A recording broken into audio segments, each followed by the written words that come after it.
I would also love to win RuPaul's Drag Race. It's another big goal of mine. I actually just want to get on Are you really like, are you trying? I auditioned once, and then I was just like, I'm glad I didn't get on because I wasn't ready, and now I feel like I'm more ready. So I have friends that have been on the show before, so, you know. I got to tell you, I got to give credit where credit's due. I know you told me that, like, so I saw the picture, right? Mm-hmm. I know that you told me that it's been progress. Apparently you weren't as attractive at the beginning as a woman. Girl. Right? But it was bad. But I got to tell you, like, you look good. Thank you. You look good. It takes a lot of sweat, blood, tears, and duct tape to look that good. What do you do with the duct tape? Well, when you're in... What? You know? Are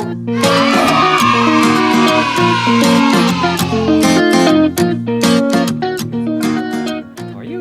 Yeah, just a little bit. So, originally, right, I was super into fashion. I worked for Kenneth Cole in Roosevelt Field Mall. I like Kenneth Cole. I actually went back to school, started taking sewing classes, wanted to become a fashion designer. Really? Ended up owning a body shop. And then now I'm in real estate. So I don't know how that all came together. Sewing classes? I was like, whenever I do something, I go all in. And I was working at Kenneth Cole, and I was like, you know what? I love fashion. I do it. I was super into it at the time.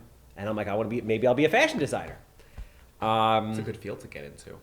So I loved it. So I started taking sewing classes and all that. And then I got into this, and then I kind of fell off. And now, like, I'm starting to come back. Okay. I got, like, super just into business. Everything's going into the business. And now I'm like, you know what? I'm tired of walking around looking like a homeless person. Driving, like, a beat-up old Pinto. Like, it's time. It's time. I've reached a level of success where I can enjoy myself a little bit. Well, you should. And that first step comes with the car, because that's what people see you in. I just got a nice one. There you go. And then that second step is how you dress.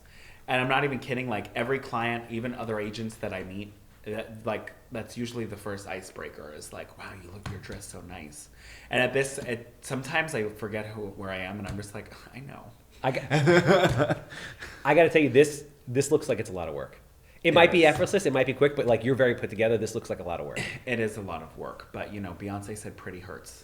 And like, when we pulled up your info before, I'm like, Dylan's come in, I'm like, and no disrespect to whoever is, like, on this thing, but we pulled up a flyer and there was, like, a bunch of different girls, and I'm like, you were by far the prettiest on this thing. Oh my God. I'm like, he looks fantastic, right? Right or not? I'm like, he looks fantastic. It's the fake tan. I'm like, this guy's glowing. He's the prettiest one on here. And there was like 4 other women. No disrespect, ladies. I don't think anybody knows what flyer I'm talking about. Hopefully not.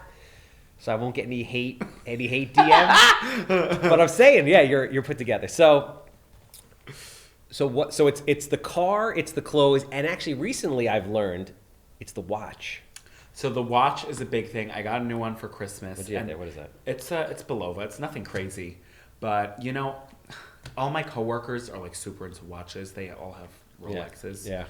And I like the idea of a Rolex, but I just don't think I would allocate that money towards the Rolex when I can allocate, like, a tenth of it towards a watch that looks just as nice. Yeah, that makes sense. And then use that money for $1,000 shoes, which is, you know, like, in my opinion, more noticeable. Yeah, no, that makes sense. I guess everybody has their vice. The one thing, so I actually don't own a watch, period. Really? How do you tell the time? I look at my phone. You don't look at your watch for the time. It's a piece of jewelry. I don't look at my watch for the time ever. No, it's jewelry. Conor McGregor said, he goes, I don't wear watches for the time. I wear watches for, like, you know, for the look of it, for the status symbol. I mean, he's wearing, like, fucking $500,000, you know, Jacob & Co. shit that flies or whatever. But I never liked the feeling of something, like, on me. But now that I've gotten to, like, a certain point where I'm like, okay, like, I'm comfortable. I'm 43. I've put a lot of time into my business. Let me get myself a couple nice things. Mm-hmm. I think I'm going to get a watch. And back to my TikTok obsession that we were talking about earlier. Yes. TikTok was amazing for that shit. So you watch the guys on 42nd Street do, like, the real live watch negotiations?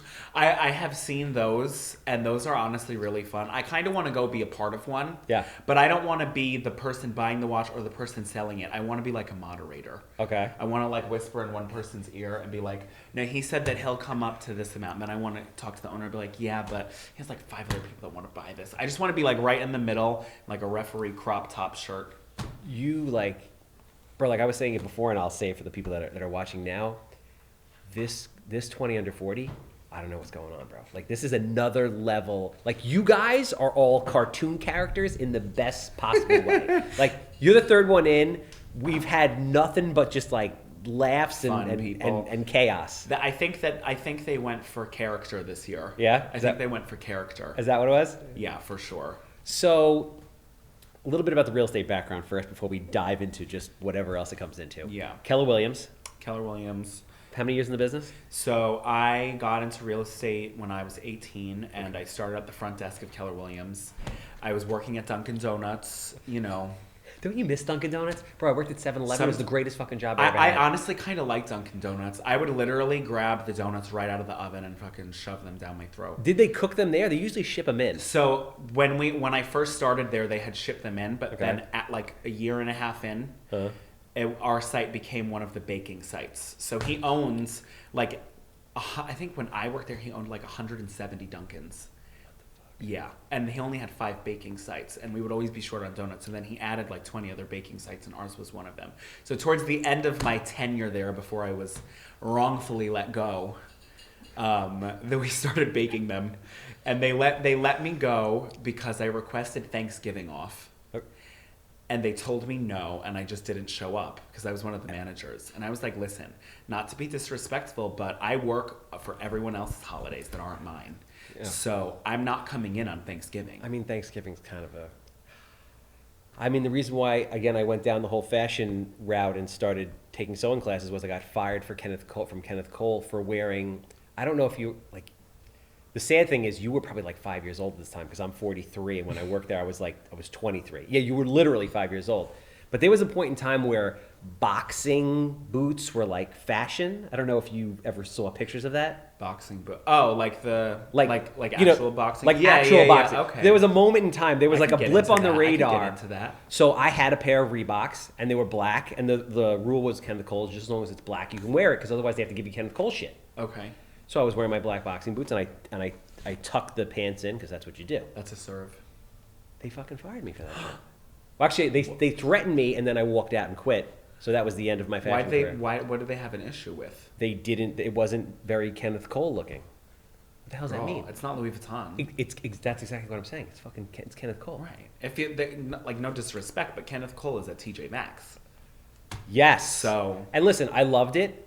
I made friends with the Mac girls. They used to put makeup on me all the time. It was it was a great time in life. So progressive, so forward thinking. At 20 years ago. Mm-hmm. Wow. Loved it. Fresh off the AIDS pandemic, and you were so progressive about it. I know entirely too much about makeup, nails, UV gels, and you name can sew. It. And I can sew. Wow. And I can dance salsa like a gazelle. You know what? Honestly, I don't know if gazelles dance salsa, but it has a nice ring to it. They're just quick. It has a nice ring to it.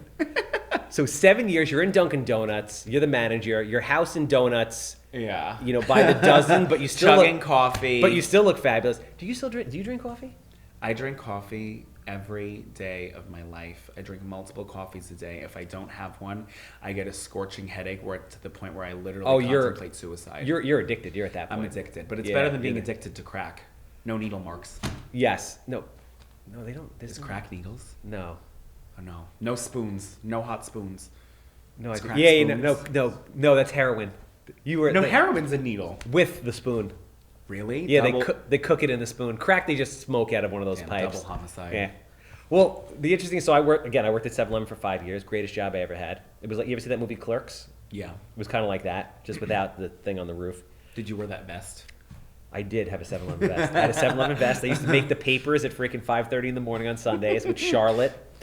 But I can't drink coffee, man. Like, really? I was around coffee so much, and I smelled like coffee all the time that for me, it tastes like burnt bean water. And I want to get into it, right? Because coffee culture is so big in America. Yeah. So I put every French vanilla. It's an expensive habit, so maybe you're better off not getting into it. It depends on where you, like, I mean, are you a Starbucks guy?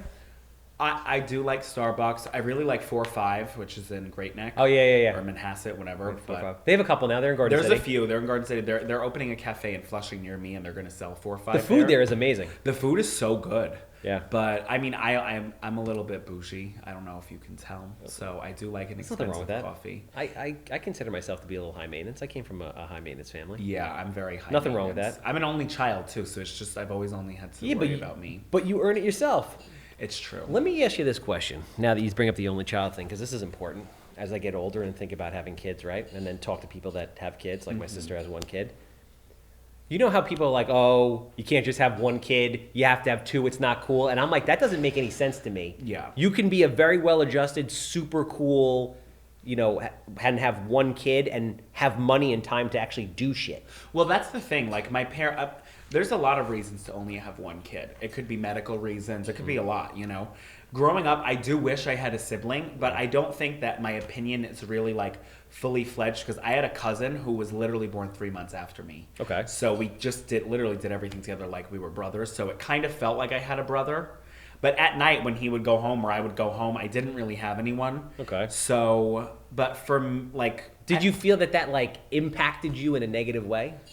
No. Everyone has sob stories about being an only child or being a middle child, and I'm just like, it was kind of fun. There's only one person to shop for during Christmas. There's only one birthday they have to celebrate. Does that mean you get more shit? You get way more shit. And you don't have to share, but like you learn how to share later Also, anyway. I'm a Leo. I don't like sharing.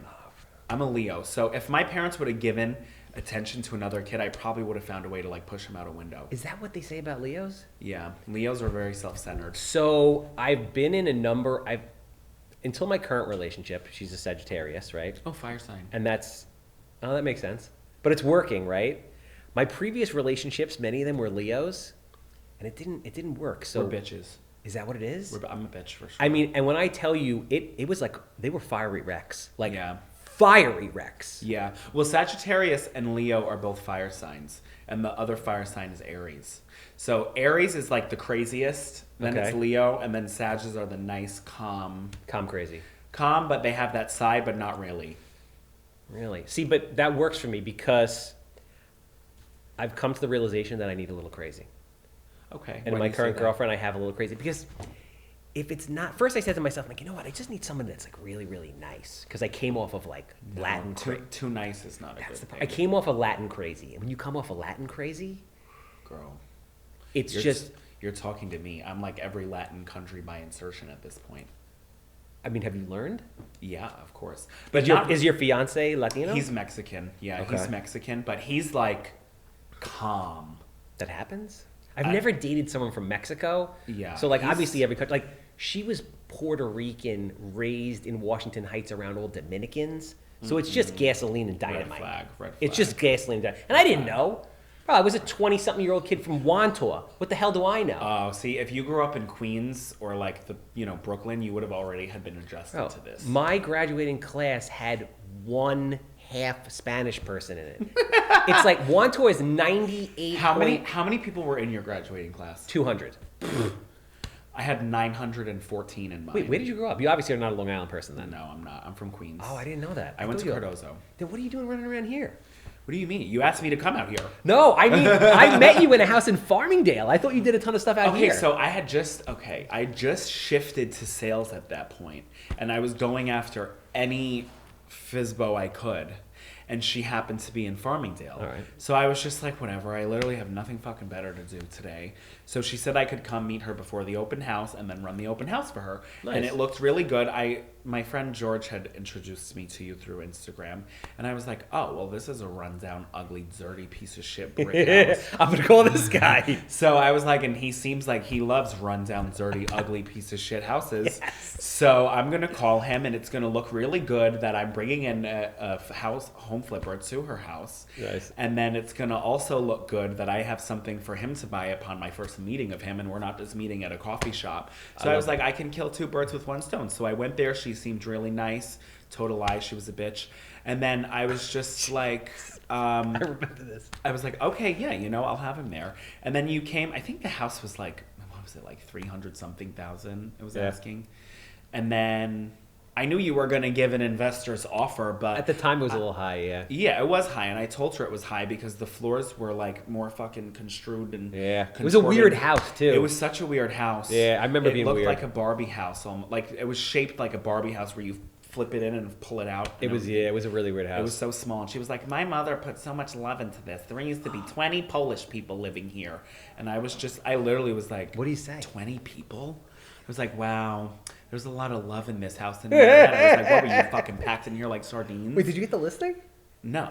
I didn't. Fuck. I didn't. I mean, to be fair, I looked 12 back then, so that's You look the same, bro. Why. No, I don't. Yeah, you do. I don't look That's the not a same. bad thing. That's a good thing. Why? I don't know. I want to look older. Why? Because the number one thing I've heard in doing this business is, oh, you look really young. Or you seem very young. Sorry, I'm not fucking shriveled up. Yeah, but is that a negative thing? I don't know. I feel like, because I'm in Bayside, Whitestone, Douglaston, Flushing. Okay. So a lot of the people there that are selling are old school. So they like someone I'd say probably in like the 35 to 50 range. And I'm 10 years under that range. So yeah, but I mean, do they want freaking bus stops and newspaper ads? Do they want freaking social media and personality? So that's my number one thing. I'm just like, listen, in today's world, like everything's digital, and like while the people in this age group are struggling to figure it out or having their assistant do it, I already know what to do. Yeah, you grew up with it. You were born with it. Right, exactly. So I've worked my way around it. I didn't get that listing. She did not want to pay a commission at all. She did actually offer to sign the listing paperwork at 2%, and I was brand new to sales. I had shifted from marketing into sales, and I said no. You put out one and you keep one? I would never do that. Yeah, that's not going to work. I've never taken a listing for less than 4.5%, and I never will. Good for you. I'll do it for 4 if I have to, but I haven't had to come to that. What do you say to agents that have a hard time asking for the higher commission? I just tell them to walk in there and be confident. A lot of times, it's just because you have a low level of confidence. Yep, 100%. Like when they ask you, I never discuss commission over the phone. That's the first thing. So I'll never discuss it over the phone. I just won't. And if you're sitting there and they ask you, so what do you charge? And you're like, well, that's the first red flag. Well is a sign like, okay, I'm going to be negotiable on this. Oh, I'm weak. And then it's like a shark in water. They're going to snatch it up right there. You literally just have to say it. You say, I charge 6, and I give it a fair compensation to the other realtor that's bringing a buyer, because I co-broke with every other buyer. And what I also do is I pay for professional photography. I pay for beautiful marketing pieces that I'm going to give out at the open house. I put in the work. I call all my past leads in this area. Say, this is the package that you're getting. You promote it like a package. Smart. You don't just promote it like, oh yeah, this is what you're paying me to sell your house, because essentially that's not what they're doing. Anyone can sell the house, even if the agent's getting a 2% listing. It's going to take longer to sell it. So let me ask you this question, because you find this insulting. I don't know why, but you're very young. You're 25 years old. Mm-hmm. But you know a lot of shit, man. You're like a 38-year-old in a 25-year-old's body. Everybody says that, which is pretty awesome, because I would love to have my brain and knowledge at 43 and be in 25. I credit it a lot to starting in the field and not directly starting in sales right away. I was working at the front desk when I first started. I needed a job. Duncan fired me. I had no money, and I didn't want to work the corner, but I would have if I had to. So I started at the front desk at Keller Williams. My ex-boyfriend was leaving the role, and he was also in the closet. He had me saved in his phone as Diana. So nobody could even know that's how we knew each other. Why couldn't you just be Dylan and nobody know that you were sleeping together? Because if anybody went and scrolled up in the conversation and they just saw a bunch of what, then they would ask why he's sending Dylan these pictures. But I'm sure there was all kinds of pictures in there. There was. Both hey, sides. I look very feminine from the back. So I was skinnier back then. But yeah, and he was leaving to go to our Jackson Heights office. So I just kind of took... I love you, man. I love you. Keep it going. Keep it going. I'm fun. So I just kind of took over his spot at the Bayside office. And then it turns out I knew the owner, the broker, because I played soccer with his son. Okay. And I didn't know he owned it. Because he was in Remax for a time before, so I didn't even know he opened a Keller Williams. I didn't know what Keller Williams really was. Okay. So then it turns out I knew him, so I just got the job. I started working at the front desk, and everybody loved me, and they kept telling me I should get my license, but I was scared because I had a money spending problem, and I just knew that being commission-based wouldn't have been for me at the time. Mm-hmm. And then Do you still have a money spending problem? it's simmered down. Has it? You look pretty expensive. I am expensive. Thank you so much. It's simmered down. I've learned a lot. All right. I've learned a lot. I credit it to all the tax fraud I commit. No, I'm kidding. Well, I mean, you have. Fuck. I don't know what to say. I hope this doesn't happen on your page. Yeah, no, I feel like you're very, very mature for a 25-year-old. I get that a lot. And it's like I said, honestly, it's because I just got in the business so early. And then when I was done working at the front desk, I started doing administrative work and marketing work.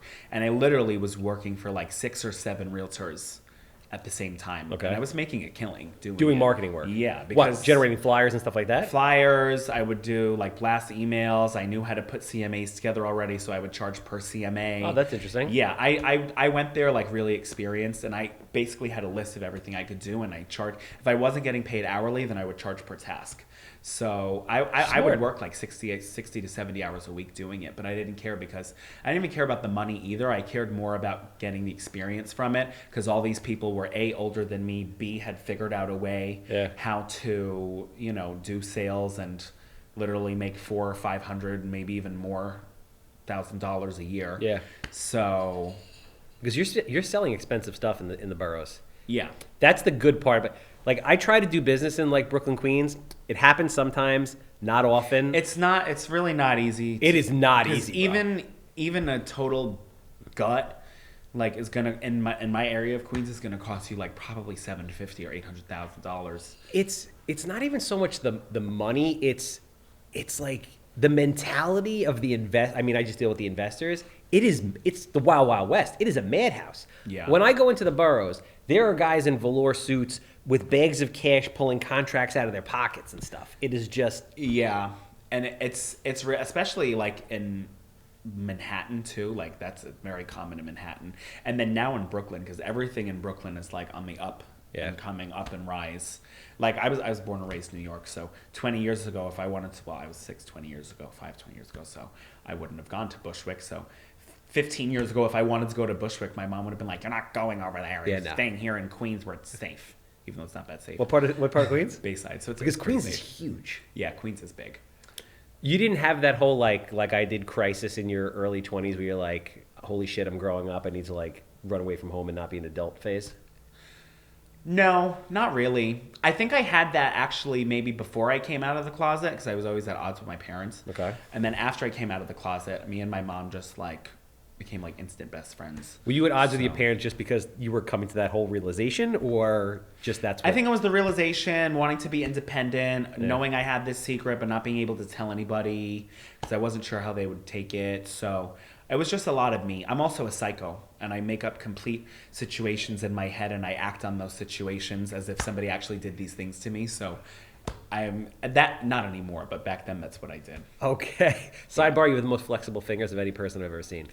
I'm like really double you know. Like I'm looking at you do it, and I'm trying to be they go everywhere. No, it's not. Just, if I was into girls, I could have like it's 10 just at a time. you would be. Yeah. You would be. I don't know what. We got to come up with a creative name of what they would call you, but yeah, I know, right? Like Elastifinger. I was for some reason something with an octopus in it keeps popping into my head. Octanukle.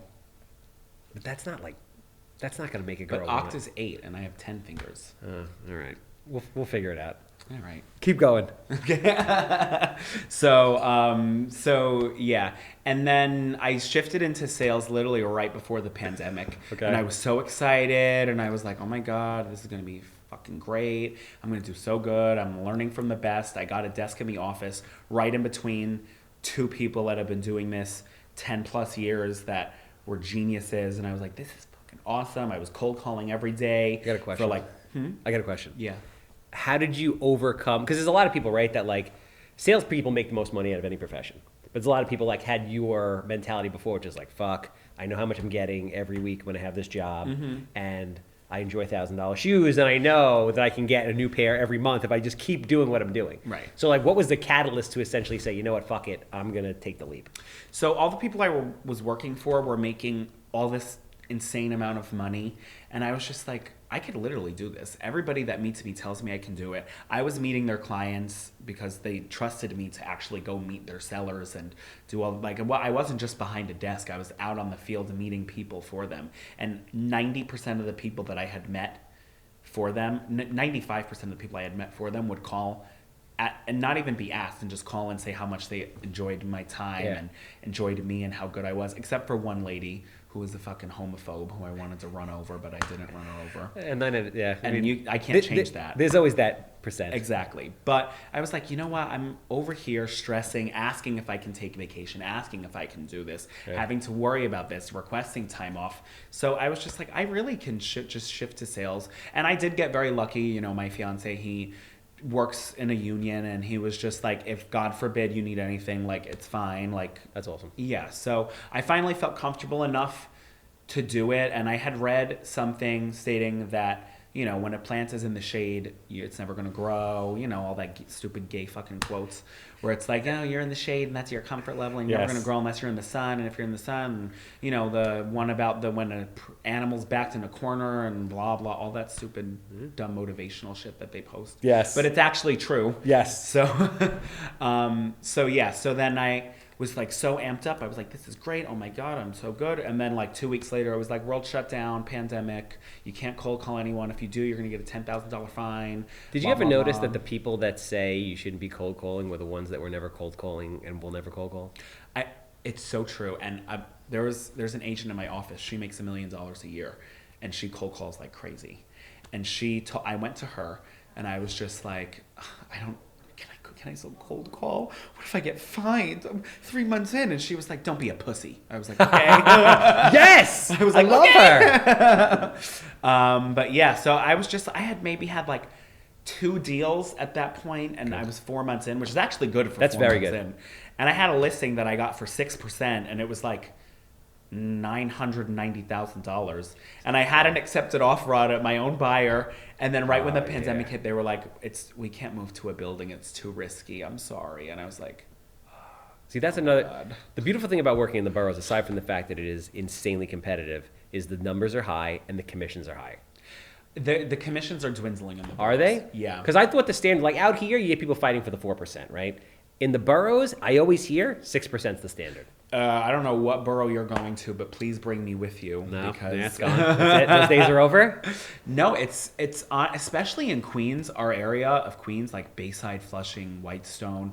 A lot of times, I work with a lot of buyers, and I'll see they're giving away 1%, and I just won't even show it. Yeah. Like, that's becoming more and more common. And then a lot of people now are doing this, like, call, and then we'll put your house on the listing service, and everything goes through you.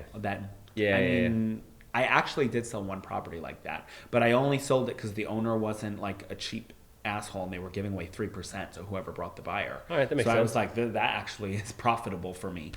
But a lot of people use that, and there's so many realtors now.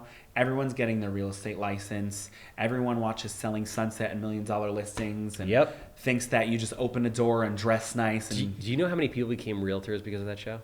I'm Selling telling you. Sunset? Yeah, and it's all fucking staged. It's all bullshit. It's all bullshit. Most of them aren't even realtors. They're just paid actors. Oh, really? Yeah. Sometimes I watch the show and I'm like, I want to see the real estate stuff. I don't want to see the girls fighting at lunch. If I want to see the girls fighting at lunch, I'll watch Housewives, which I do. And I'll down a bottle of Pinot Grigio while watching it, which I do. Is that your guilty pleasure? Housewives? Yes. Well, my guilty pleasure isn't podcast friendly. But no, I'm kidding. No, you're not. Housewives is a guilty pleasure. Pinot Grigio is a guilty pleasure. Going 20 miles above the speed limit is a guilty pleasure. You gotta be a fucking ton of fun drunk. You are a party right now. Couple Pinots in you? Forget it. It takes like 11 Pinots to really get me there. Yeah? You got to that point? I'm German. I'm a heavyweight. I was going to ask you, what are you? I'm German and Italian. Really? Yeah. That's a good combo. It's a beautiful combo. That's why my eyes are so pretty. What color are they? Green. I'm colorblind. Oh, really? I can't see green, brown, or red. You're wearing green right now. I know, but here's the good thing about being colorblind, green, brown, red. They all go together anyway. That's true. So like I can't really fuck that up. That's true. Yeah. Green and red do go together. Those are Gucci colors. Yeah. Yeah. It just. So the question that everybody has right when they watch this is where the deal's coming from. They want to know. Is cold call? Are you a big? It sounds like you're a big cold caller based on. I still do cold call. It's not working the same anymore, right? It really isn't. It's not. It's not. Too many spam calls and shit. A lot of spam calls, and a lot of people are. I mean, listen, we live in like the most cutthroat state in the country. Ever. Maybe one of the most cutthroat places in the world. People are mean, right? So if you don't have thick skin, this is not the profession for you. I have been called so many things while cold calling. I've gotten every curse under the book. I've gotten called a faggot while cold calling. I swear, like, Fuck. Yeah, no. So this is not the profession. I was like, hi, I noticed that your house expired, and they were like, shut up, faggot, and I was like, oh. On to the next. Actually, I took a quick pause. I was like, guys, they called me a faggot. Is that a fair housing issue? And I picked up the phone. Yeah. So, no, but it's just, a lot of the deals come from cold calling, but it's less and less. I feel like cold calling is a lot less stress these days, and it's also because it's technically still, like, I think, a state, like, you're not allowed to go fuck yourself. Yeah, exactly. You know the dumb shit is that, sorry, I'm cursing a lot on this podcast. There's no rules on the podcast. Okay, good. They banned, the most recent reason for restricting cold calling was for gun violence, but door knocking was allowed. That doesn't even make sense. So I could go and knock on a door and get a fucking bullet in my chest and bleed all my rhinestone glittery blood out onto the floor. But I can't cold call because apparently somebody's going to shoot me through the phone. No, they're not going to shoot me through the phone. They're just going to call me a faggot through the phone, apparently. That sounds like New York. Yeah. Do you think you'll stay in New York forever? You know what it is? Every time I go to Miami, I'm just like, wow, this is nice. Brickell's, like South Beach, Coral Gables, Little Havana. Yeah. I'm just like, this is great. It's hot. I'm tan. My Speedo looks wonderful on me.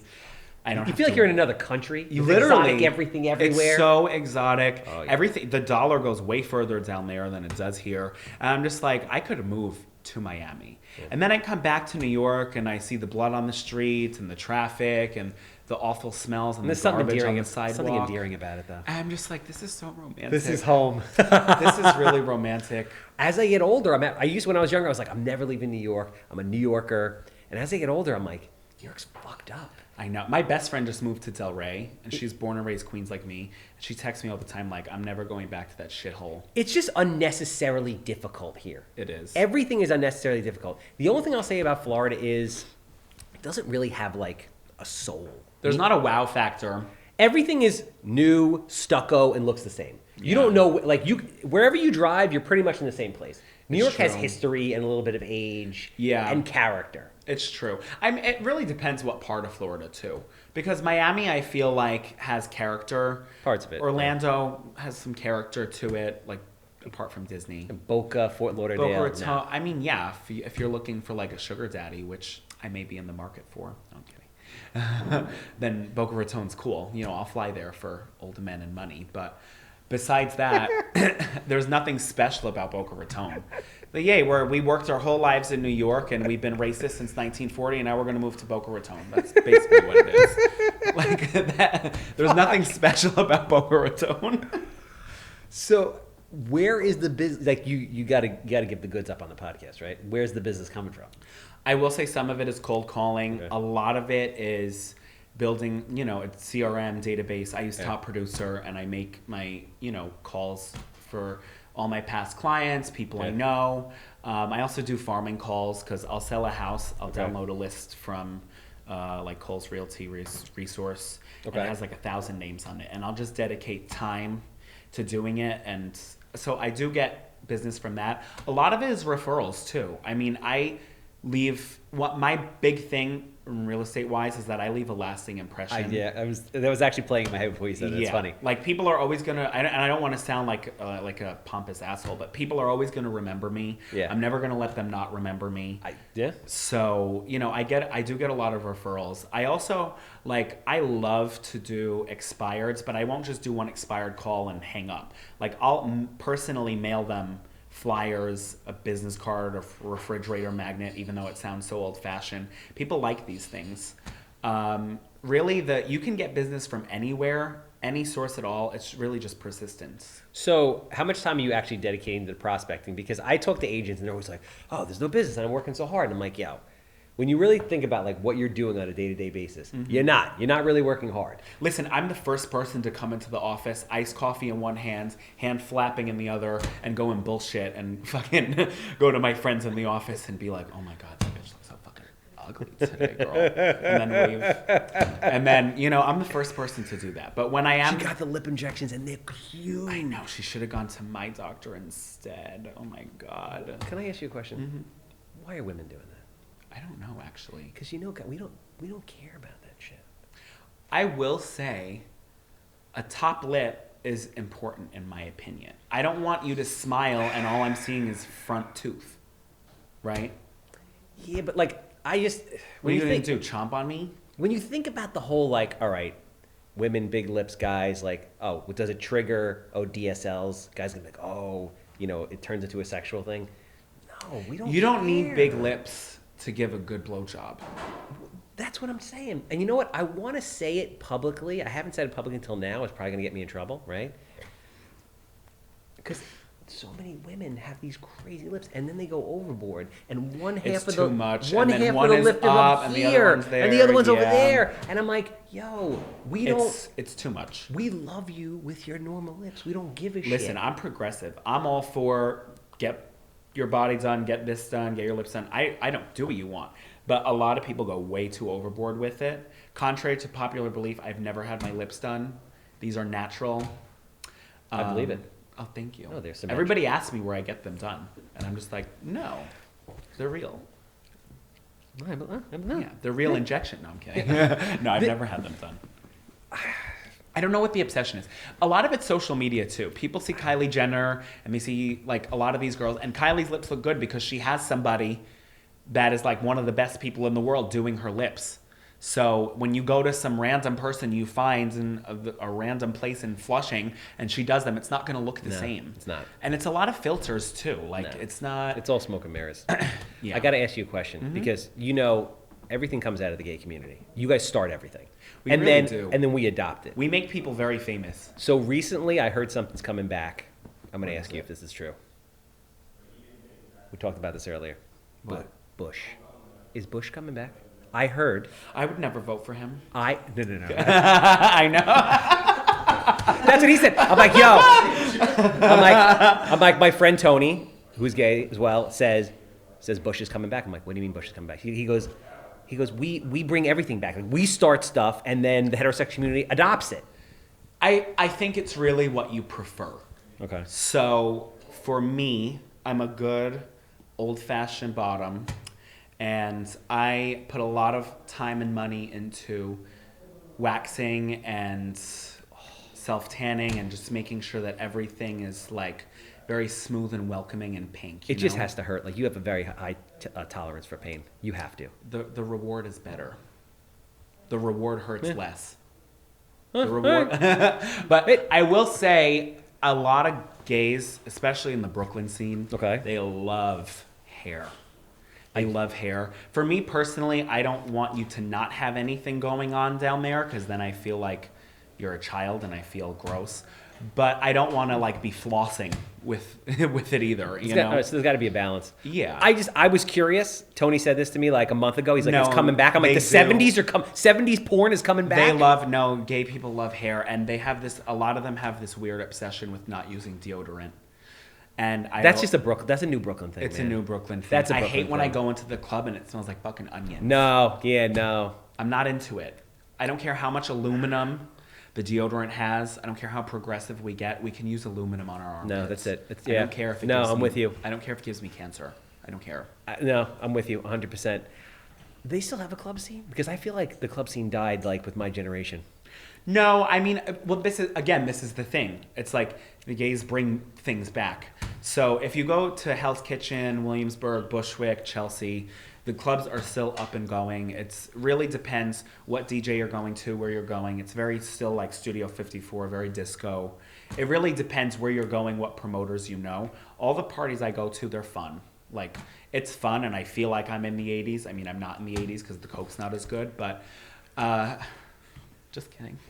But so that everybody knows anything that's said in jest has at least 50% truth to it. Yeah. As a general rule. That's my general rule. Yeah, probably more truth to it. So what is your what do you do for fun? What's your personal life like?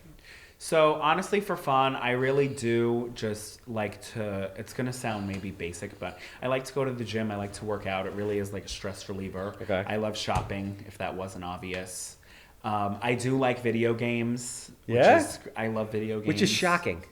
I know. Because you have a lot of energy like me, and I couldn't sit in front of I would lose my mind. I also have anger problems, so I stopped playing video games as much because I do, yeah. Really? I'm very hot-headed. I'm not just hot, I'm hot-headed too. Is that's a Leo thing?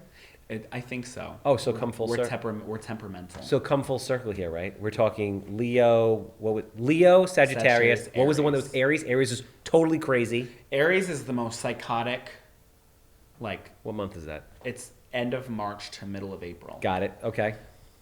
Psychos. Love them. Psychos. Okay. And then... In like all the best ways or in the no, stay away? In both ways. Okay. Like you'll probably have the best nights of your life with an Aries where you get home at like 7:30 a.m., birds chirping, McDonald's breakfast out on the table, and you're just like, wow, what did we do? But then like that's the fun part. But if they're mad at you, like it's completely insane. So... Like, but Leos are kind of the same way. I just feel like I have more of a chill button. But when it comes to video games, I can't. Like, I get so angry. I'm just like, I'm not winning for a personal reason. They have a personal vendetta against me. So how do you balance that in your current relationship? He also loves video games. No, not the video game part. The you could fly off and be crazy at any moment.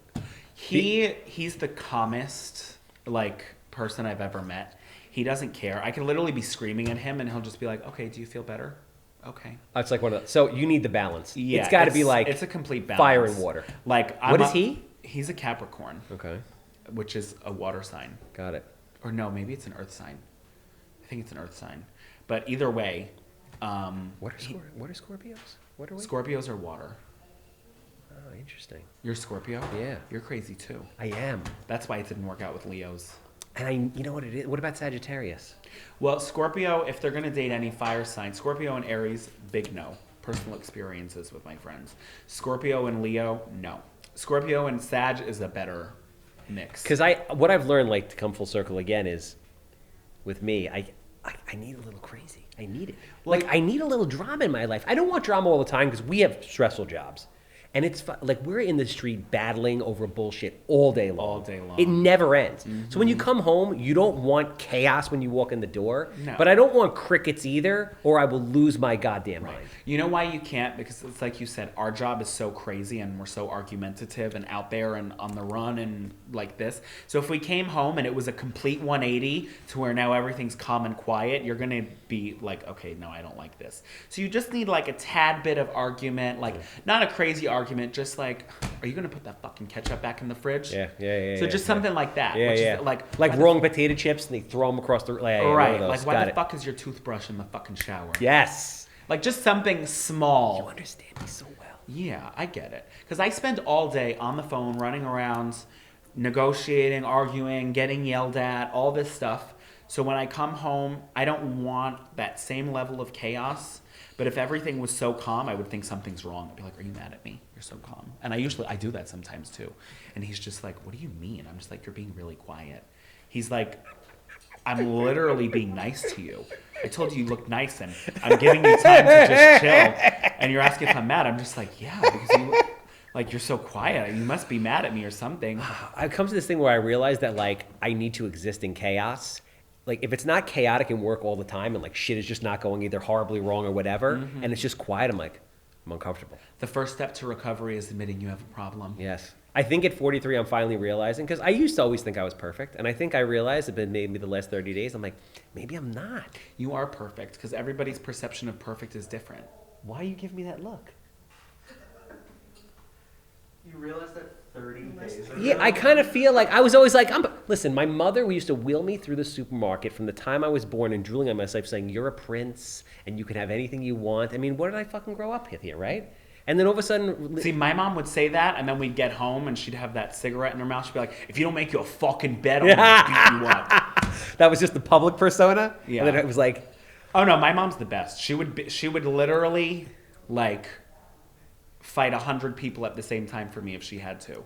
And even with my teachers, like, if they had anything, they'd be like, Dylan talks a lot to other students. Oh, Dylan, man, I had that same problem. Dylan's not a tattletale. I was never a tattletale. So just get stitches. Dylan's a chatterbox? There we go. Yeah. Dylan's a chatterbox. I feel sometimes he distracts other people from their work. And she'd be the one to be at the teacher like, well, how do you know they're not distracting him? Why is it his fault? And then sometimes she'd make them cry and they'd give me a good grade because they were scared of her. And then we'd get home and she'd be like, can you shut the fuck up sometimes? Like, she knew, but she just did it behind closed doors. But that's the way it should be. It's kind of like your best friend or your sister or your brother. In public, you're always united. Behind closed doors, I always tell my best friend, if I see you doing anything wrong in public, I'm Helen Keller. I don't see it. Nope. I don't hear it. I don't, nothing. I'm jumping in, whatever I have to do. I'm a fighter, honey. Are you? Yeah. I'm not picking that up. I actually can't see you getting really mad. I'm sure when you do, it's a fucking... Do I need to call my best friend right now? But I feel like to get you there takes some time. It actually does take a lot. Like, I really am, like, pretty understanding and easygoing. And I feel like it's good for business, too, because, like I said, I get yelled at a lot. People get anxious. People yell. People scream. And I usually have a really good way of handling it. Mm-hmm. But if you do get me to that point, I'm just, like, really difficult to get out of that. Heads like that. It's just red. Mm-hmm. You black out. Yeah. It's like getting too close to, like, a lion, which makes sense because Leos are lions. But I will say, and real estate has helped me with that a lot. Because when I was younger, I could pop off like that. And now being in the business and maturing and growing and being around different types of people, it's actually really helped me to kind of like kick it back. I think it's A, growing up and getting older, and B, just realizing that it's not cute to always be like... It's just part of growing up. Mm-hmm. With that said, you sure you're ready to get married? Oh my God, I've never been more ready for anything. 25, you're ready? Yeah, absolutely. Not a doubt in your mind? No, of course not. You know what it is? I love attention.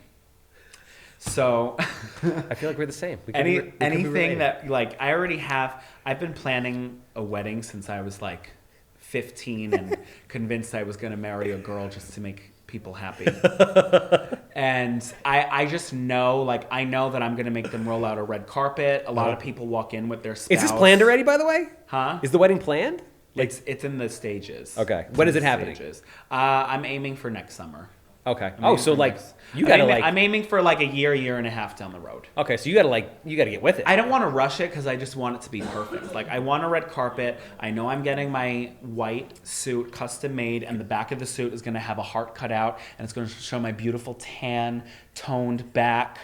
And there's going to be like red rhinestones in the shape of the heart, like right in the back. I fucking love it. And you're never going to have, like, I just know I'm going to walk into my wedding and I'm just going to say, I am beautiful, I am gorgeous, I am stunning, I'm legendary. And I know everybody there is going to be recording me, and they're just going to know that it's my wedding, that it's my day. As it should. And it's not even about my husband. This is about me. 100%. And he hates attention. He should realize that. I literally have to order food for him. That's how shy he is. So it's perfect because he's just going to walk in and say, hi, hello. So how did this come to be then? We met on Instagram. Yeah? He DM'd me. And I didn't answer at first. And then he DM'd me again. And I was like, wow. Fine. I was like, I guess. And then as we started talking, I was just like, oh, wow, he's really muscular. That looks fun. And then, I don't know, he was from Westchester, so I literally didn't even have a car when we first met. I would Uber back and forth over the fucking Throgs Neck Bridge. Let me tell you something. That's fucking love. Yeah, and he would do it too. That's love. Yeah, he literally met me when I was at the That's front $100. desk. That could be $100 Uber. No, he wasn't that far into Westchester. He was like right over. But if it was like traffic time and shit, it would be like $60. Yeah. And back then I was making $12 an hour at the front desk, so $60 was a lot. So he's literally been with me since working at the front desk, no car, like since then. So he's a real one. I'm a real one. So that's how I know I'm ready, because he's literally seen me like basic in college, standard job, nothing special about me, to me talking to him about all these dreams I had, and now me accomplishing them is just like really, that's how I know I'm ready. So age isn't a thing for me. I just know that he's a ride or die, I'm a ride or die, and as much as I want to literally come home and cut him and squeeze lemon juice into the wound, I love him.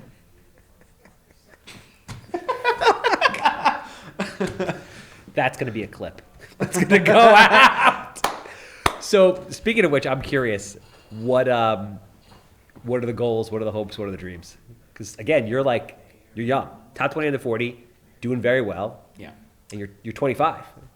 I think I have so many goals and things that I want to accomplish. And one of them is definitely to, invest in my own Keller Williams brokerage. Mm-hmm. It's a franchise, so it's pretty standard. Not standard, but it's pretty, it's standard. It's standard to invest in for a franchise. And my broker and the other brokers that I know for our offices have known me since I'm 18, since I worked at the front desk. So they've given me so much incredible advice, and they literally have my back like 1,000,000,000%. So that's one of the goals that I really have. Another goal that I have is to open, I know I've been funny, now I'll get a little sentimental, is to open like a youth center and a community center for LGBTQ youth, for people, because I got lucky, my parents were accepting, but I do have not accepting family members, and I have friends with family members that are not accepting either. So and some people literally get kicked out of their home, and they resort to things like drugs and stuff because they don't have places to go, they don't have homes, and I just want a place where they're going to be welcomed no matter what. So that's one of my goals. I would also love to win RuPaul's Drag Race. It's another big goal of mine. I actually just want to get on. Are you really are you trying? I auditioned once, and then I was just like, I'm glad I didn't get on because I wasn't ready, and now I feel like I'm more ready. So I have friends that have been on the show before, so it's... I got to tell you, I got to give credit where credit's due. I know you told me that, so I saw the picture, right? Mm-hmm. I know that you told me that it's been progress. Apparently you weren't as attractive at the beginning as a woman. Girl. Right? But... It was bad. But I got to tell you, you look good. Thank you. You look good. It takes a lot of sweat, blood, tears, and duct tape to look that good. What do you do with the duct tape? Well, when you're in... What? You know? Maybe he watches Drag Race. Do you watch Drag Race? I've seen like a couple episodes. Oh, he loves it. So when you're in drag, okay, at least my drag is very feminine. Got it. And you wear tight clothes. Okay. And I'm not going to be so gorgeous in the face and have a big bulge down beneath. You duct tape the bulge. Well, you put your balls...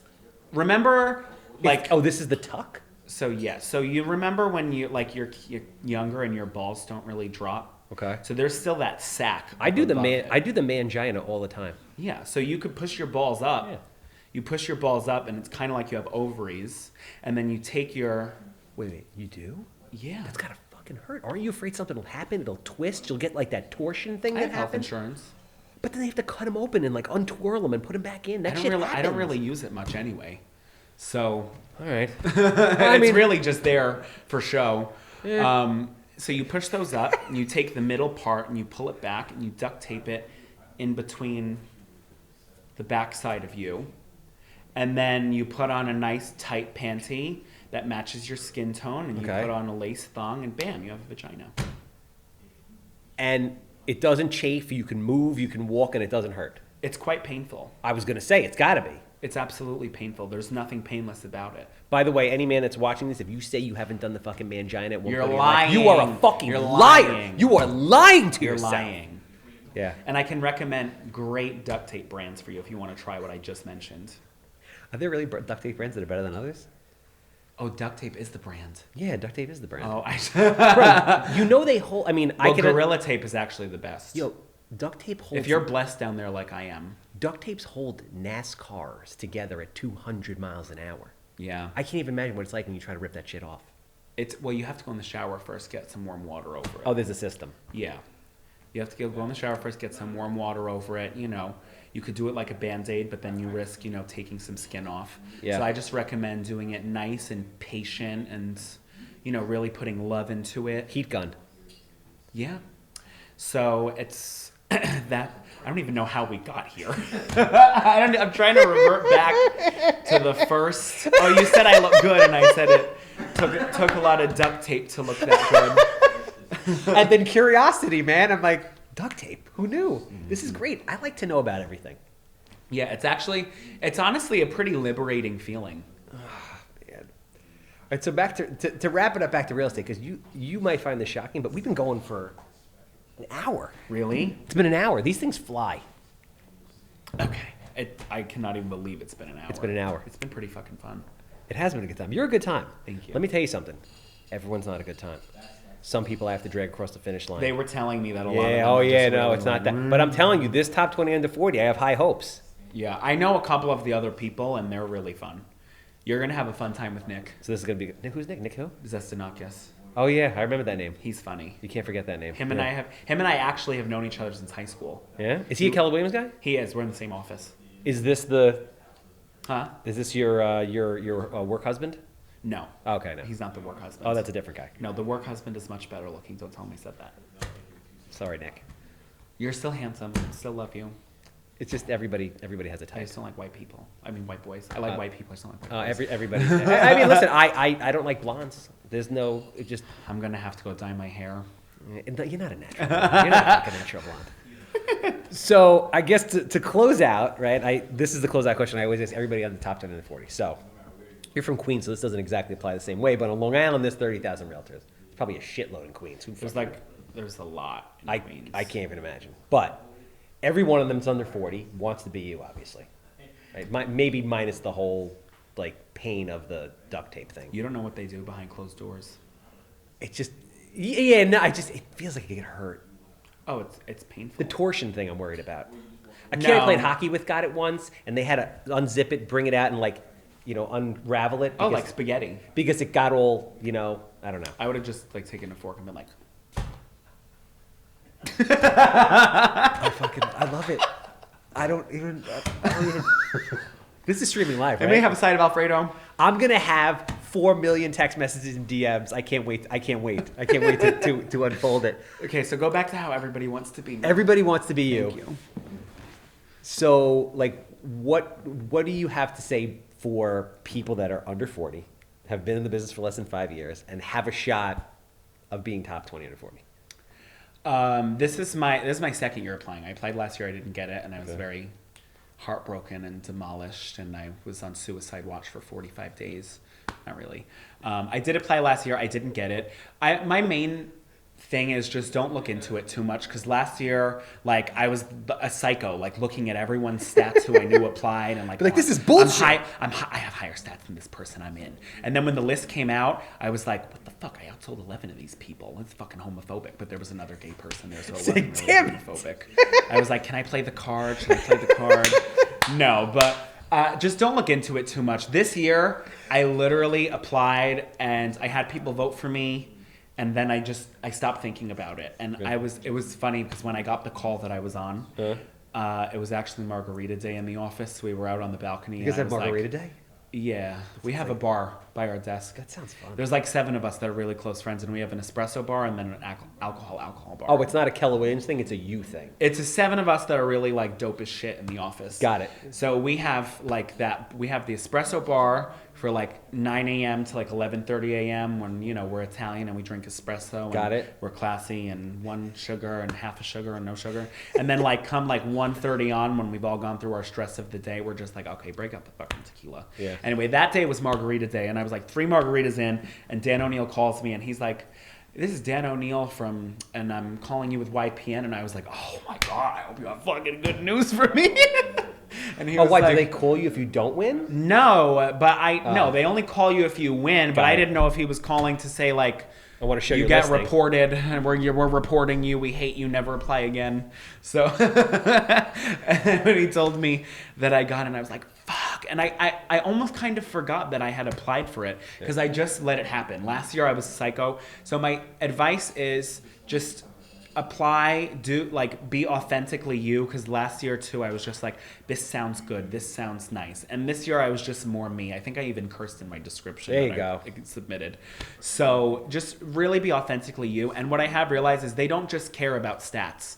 So if your stats aren't insane, I mean mine are really good, so I don't have that problem, but if your stats aren't insane, don't even worry, because they care a lot about personality, diversity. It's a lot of things that go into it. Yeah. So just don't look into it too much. Apply, have people vote for you, which I did. And I did mark down on a spreadsheet who voted for me and who I sent it to. And there's a green if you voted for me and a red if you didn't. And if there's a red, then I'm not fucking supporting you anymore. Because that's how petty I am. And always be humble. Do Germans hold grudges? Italians do. Italians hold grudges. My dad's Italian. Forever. He's like Sicilian and Spanish, but he's pretty much Italian. He doesn't speak a word of Spanish. And Germans, there's 3 things about German people. We're really disciplined. Okay. Most of us have 0 sense of humor, which is not me at all. No. And then we do hold massive grudges. Really? Yeah, I literally have a red mark on my spreadsheet to anyone who did not vote for me. I feel like Germans also tend to have very muscular thighs. Well, I was a college athlete. It's true.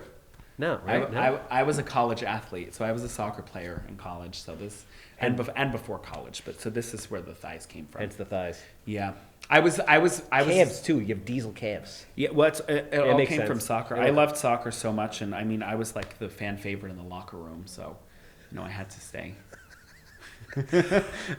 All right, so if anybody is looking to buy or sell a house anywhere, how do they get in touch with you? They're going to be...